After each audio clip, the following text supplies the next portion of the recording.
today we will do last two questions of exercise 7th B. ठीक है, class 7 का topic था ratio and proportion. Question number 9 क्या है? आफ्टर सेलिंग 85 कॉपीज, सेलिंग की है 85 copies of a book for every 100 copies printed. Copies कितनी थी? 100 कॉपीज। ठीक है, मीन्स जब 100 कॉपी प्रिंट की थी और उनको सेल किया तो क्या देखा? 85 कॉपीज तो सेल हो गई है और पीछे कुछ बच गई। ठीक है, a publisher find its that 450 copies are left unsold. अब देखो अनसोल्ड कितनी बची है? 450। तो देखो अगर मैं इस केस में देखूं, इस केस में देखो 100 कॉपीज प्रिंट की थी, ठीक है, और सेल हुई 85, तो अनसोल्ड कितनी थी? सेल थी कितनी? 85, तो अनसोल्ड कितनी थी? 15 होगी, सिंपल सी बात है। तो अनसोल्ड हो गई 15। ठीक है, जब 100 कॉपीज आपने प्रिंट की तो 15 कॉपीज सेल ही नहीं हुई। ठीक है, a publisher find that 450 copies are left unsold. अब उसने क्या देखा कि 450 कॉपीज जो है अनसोल्ड है। ठीक है, ये बिकी नहीं है। ठीक है, how many copies of printed, total कितनी कॉपीज बनाई गई थी ये पता लगाना है। तो ये x बनाई गई थी। ठीक है, तो अब आउटर नंबर्स का मल्टीप्लाई, इनर नंबर का multiply, 15 multiply by x, 100 multiply by 450, then x will be 100 multiplied by 450 upon 15, 15 ones are 15 is a 45, 0, x की वैल्यू आ जाएगी 3000। मींस टोटल कितनी कॉपीज बनाई थी उन्होंने? 3000 कॉपीज बनाई थी, जिसमें से 450 अनसोल्ड है, सोल्ड नहीं हुई। ठीक है, अब देखो question number 10, a truck requires 108 liter of diesel for covering distance of 594 km. How much diesel will be required by the truck to cover a distance of 1650 km? देखो डीजल और kilometre, ठीक है, ये क्या है? लीटर किसमें है? Kilometre में। ठीक है, ये डीजल हो गया और ये किलोमीटर, और प्रोपोर्शन लीटर किलोमीटर। अब देखो 108 लीटर डीजल चाहिए कितना डिस्टेंस कवर करने के लिए? 594। Then how much litre diesel will be required to cover 1650 kilometre? Proportion आएगा। ठीक है, अब आउटर नंबर का मल्टीप्लाई, इनर नंबर का मल्टीप्लाई,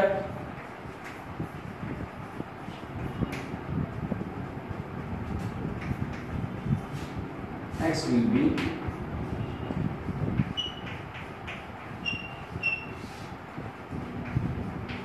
कट करो जो कट होता है, 3 3 9, 3 6 3 1 3 9 27, 3 8 24। Done.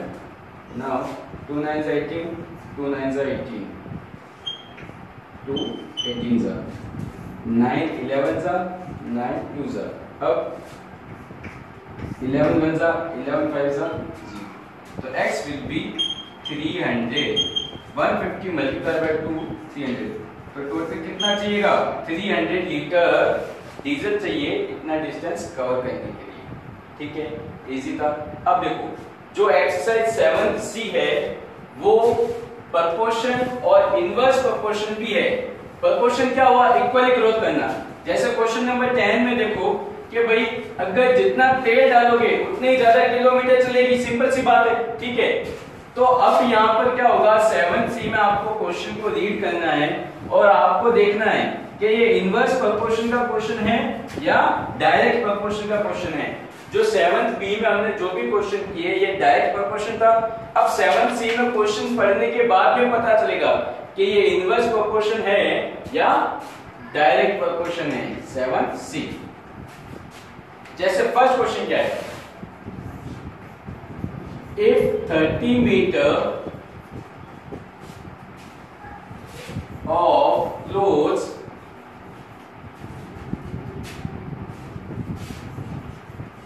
cost rupees 2400, what is the cost of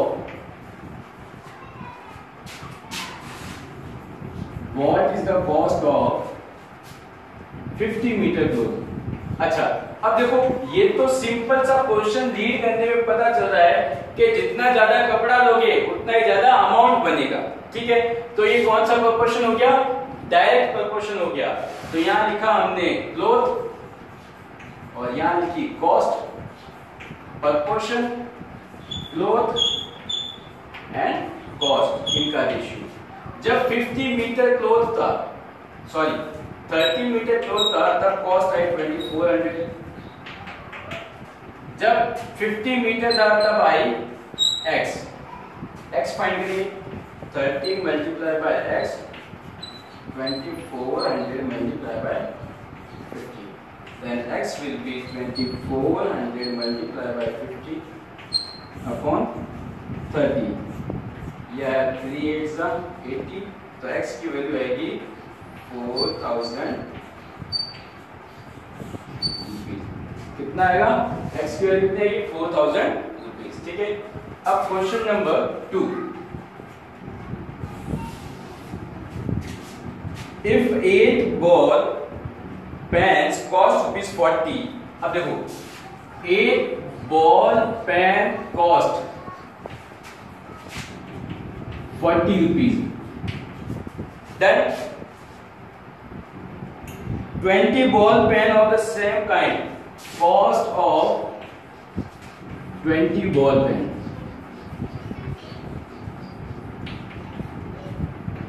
आपसे ये पूछा गया है कॉस्ट ऑफ 20 बॉल पेन, ये कितनी होगी आपको ये बताना है। अब देखो ball pen cost, ball pen cost. अब इस क्वेश्चन को भी पढ़ने पे पता चल रहा है कि ये भी कैसा क्वेश्चन है? डायरेक्ट क्वेश्चन है। अगर 1 बॉल पेन लिए तो 40 रुपीज, 20 बॉल पेन लिए तो x रुपीज। अब आउटर का मल्टीप्लाई और इनर का मल्टीप्लाई, ये बनेगा 40 मल्टीप्लाई बाय 20 अपॉन 8। 8 1 जा 8 5 जा, x की वैल्यू बनेगी 100। तो 100 रुपीज में कितने बॉल पेन आएंगे? 20 बॉल पेन आएंगे। Okay, done. Now question number 3,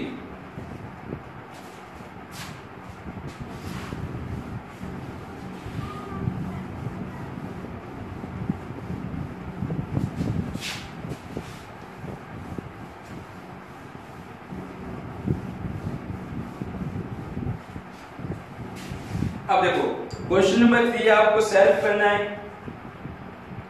question number 4 भी आपको सेम सेल्फ करना है, ठीक है।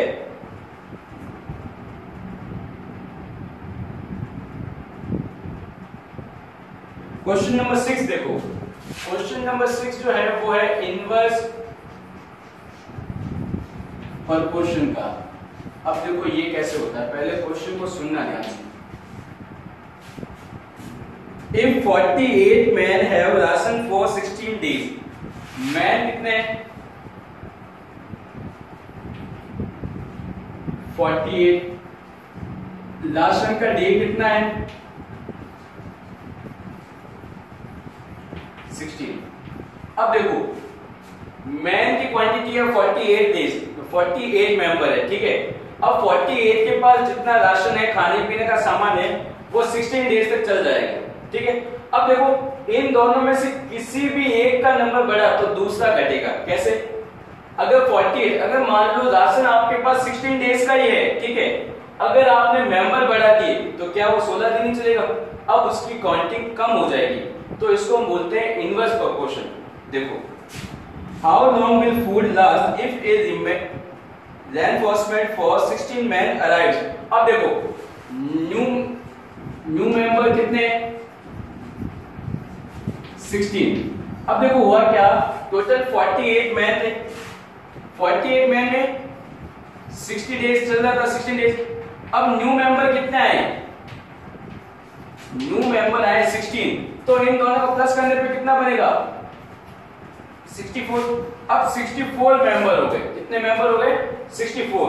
अब आपको बताना है कि जो ये राशन है कितने डेज चलेगा। ठीक है, अब देखो यहाँ पर जो क्वेश्चन है वो इनवर्स प्रोपोर्शन का है। ठीक है, अब इक्वली ग्रोथ नहीं हो रही है, अब यहाँ पे इक्वली डिग्रोथ हो रही है ना, मतलब ग्रोथ नहीं हो रही है। ठीक है, अब यहाँ पर क्या होगा, जैसे प्रोपोर्शन में हम क्या कहते थे, एक्सटर्नल नंबर का मल्टीप्लाई करते थे, इंटरनल नंबर का मल्टीप्लाई करते थे।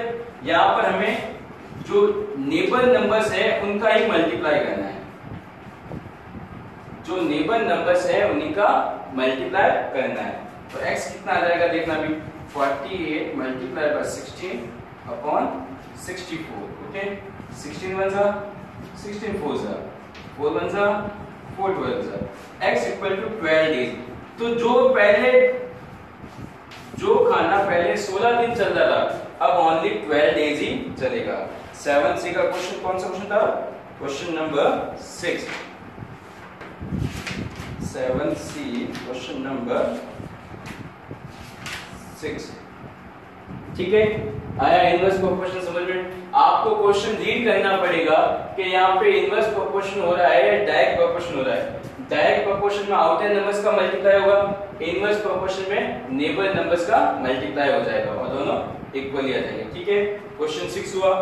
अब question number 7, how long will 15 men take to the same job than 40 men do in 25 days। अब देखो एक काम को करने में 40 पीपल्स ने 25 डेज लगाए थे। ठीक है, अब 40 की जगह 50 हो गए तो डेज कितने होंगे? डेज कम होंगे। तो क्वेश्चन नंबर 7 भी है वो आपका इनवर्स प्रोपोर्शन है।